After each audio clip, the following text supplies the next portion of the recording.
Hi, this is Ike from Groovy Entertainment. Today we got another book on tape to play for you. Today's book is Ancient Egypt for 1985. So let's get started.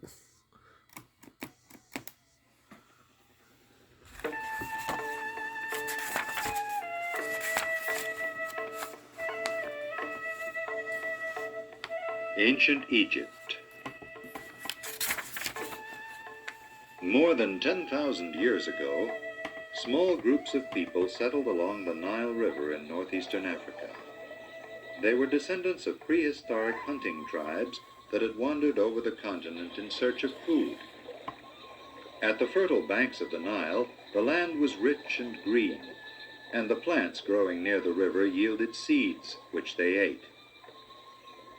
In time, the settlers learned to plant the seeds and grow new crops of food. From these simple beginnings came the great civilization we know as Ancient Egypt. The early inhabitants of ancient Egypt developed many skills. They sewed and wove cloth and reeds. They made clay storage jars to hold grain, oil, and water. They were adept at hunting and fishing, and successful in raising animals for food and work. The key to the good life in ancient Egypt was the Nile River. Every year the Nile overflowed, flooding a wide strip of land in the river valley. When these summer floodwaters receded, they left behind a deposit of rich soil called silt. This fertile black soil enabled farmers to produce a steady supply of food, and made possible a civilization that would last for thousands of years. In fact, the ancient Egyptians called their food-giving land Kemet, which means black for the rich black soil. In time, the tribes that lived along the Nile united into two kingdoms.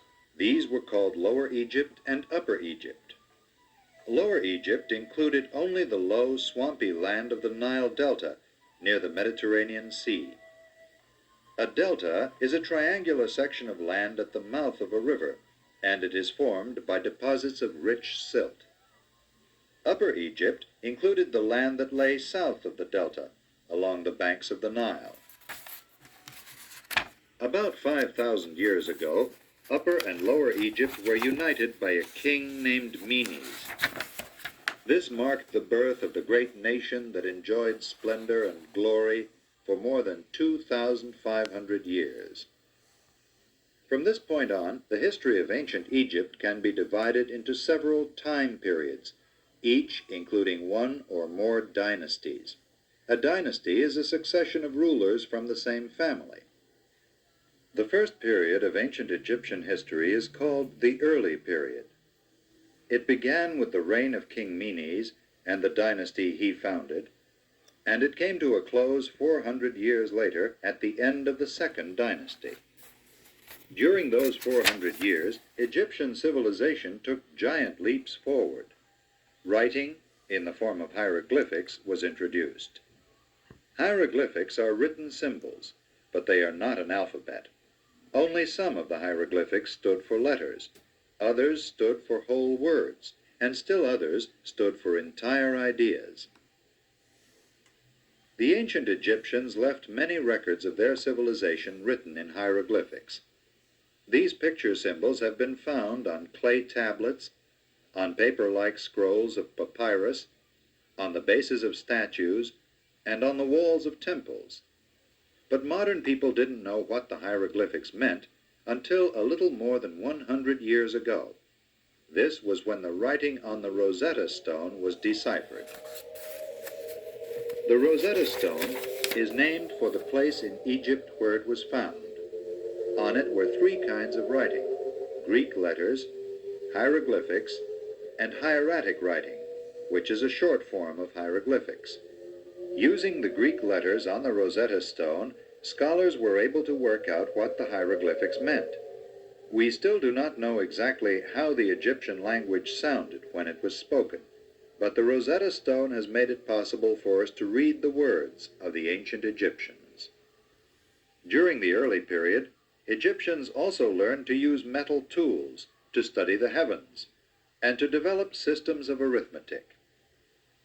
From their study of astronomy and arithmetic, they were able to create an extremely accurate calendar. The Egyptian calendar had a 365-day year.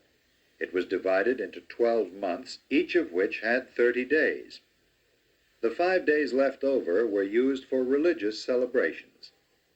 The Egyptians also divided each day into 24 hours, a system which continues to this day.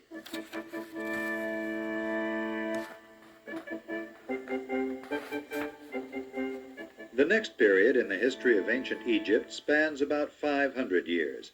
It is called the Old Kingdom, or the Age of Pyramids. The pharaohs, or Egyptian kings, were very powerful rulers. The Egyptians believed the pharaohs were gods who walked the earth. They also believed that all the land belonged to the pharaoh. In return for being allowed to live on the land, the people had to pay taxes and work part of each year for the pharaoh. During the Old Kingdom, much of the labor and taxes went into the building of the pyramids. The pyramids were huge tombs built for the pharaohs. They were also monuments to the greatness of the pharaohs. Egyptians believed that life did not end with death. They believed that the spirit of a person continued to exist forever. The solid, majestic pyramids were ideal for guarding the pharaoh's body and the soul it contained. The largest pyramid of all, the Great Pyramid, was built for King Khufu. It took many years, almost all of the national treasury, and more than 100,000 workers to build it. When it was finished, the Great Pyramid held more than 2 million blocks of stone and covered 13 acres of land. During the Age of Pyramids, more than 20 major pyramids were built. They were the largest structures on earth and were considered among the great wonders of the ancient world. A large stone lion with a human head was also built during the Age of Pyramids. It still stands today and is known as the Sphinx. The third period of the history of ancient Egypt lasted about 150 years.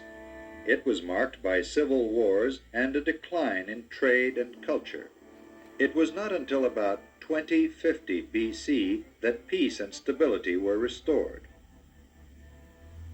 During the fourth period, called the Middle Kingdom, Egyptian trade flowered anew. Egyptians brought back gold, copper, ivory, marble, and jewels from various parts of Africa and the Middle East.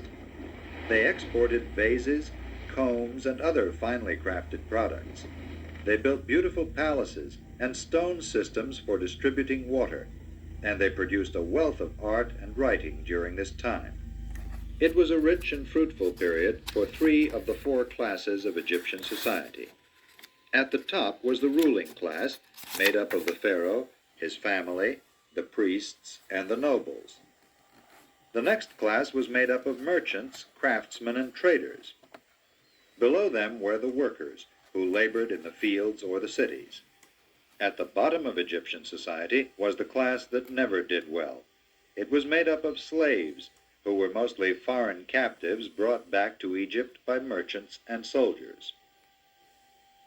After more than 200 years, the prosperous Middle Kingdom came to a close.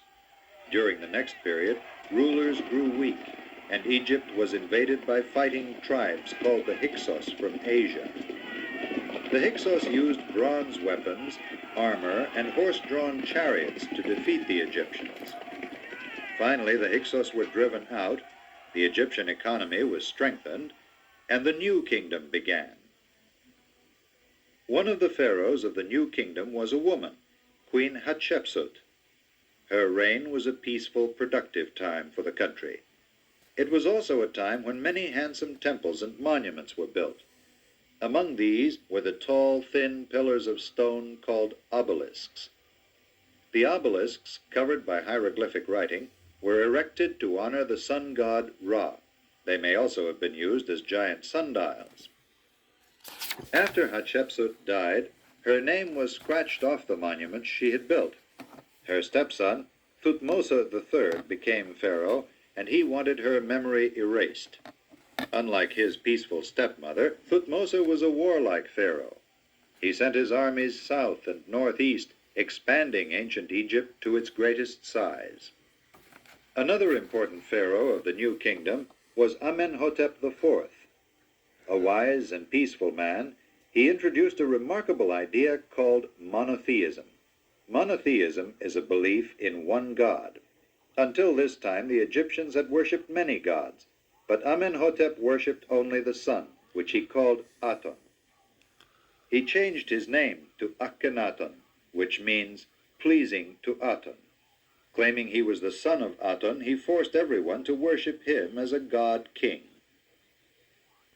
During the reign of Akhenaton and his queen Nefertiti, the arts, sciences, and mathematics flourished in Egypt. It was a time of peace and plenty at home. But much of the outlying land that had been conquered by Thutmose, was lost during the reign of Akhenaton.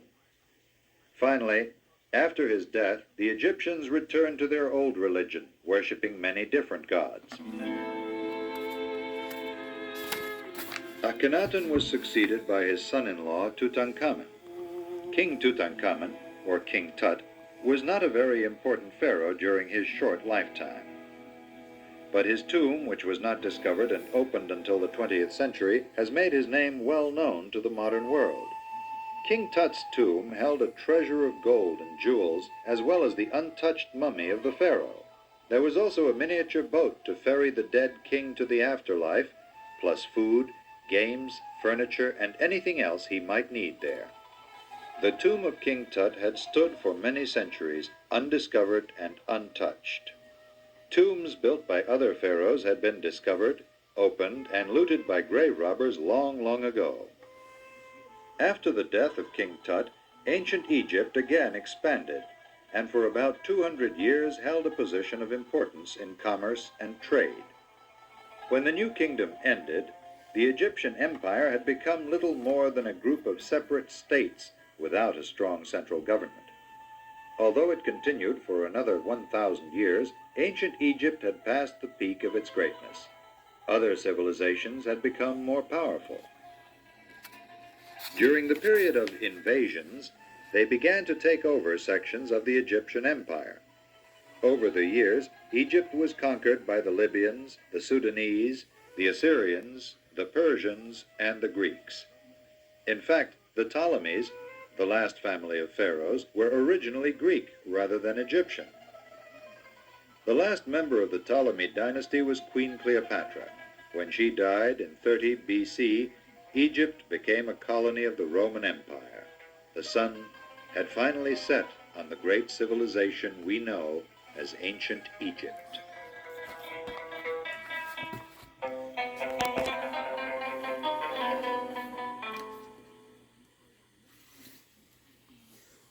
So that was Ancient Egypt for 1985. So if you like, subscribe, share, and comment, have a groovy day. Our next book will be Stars.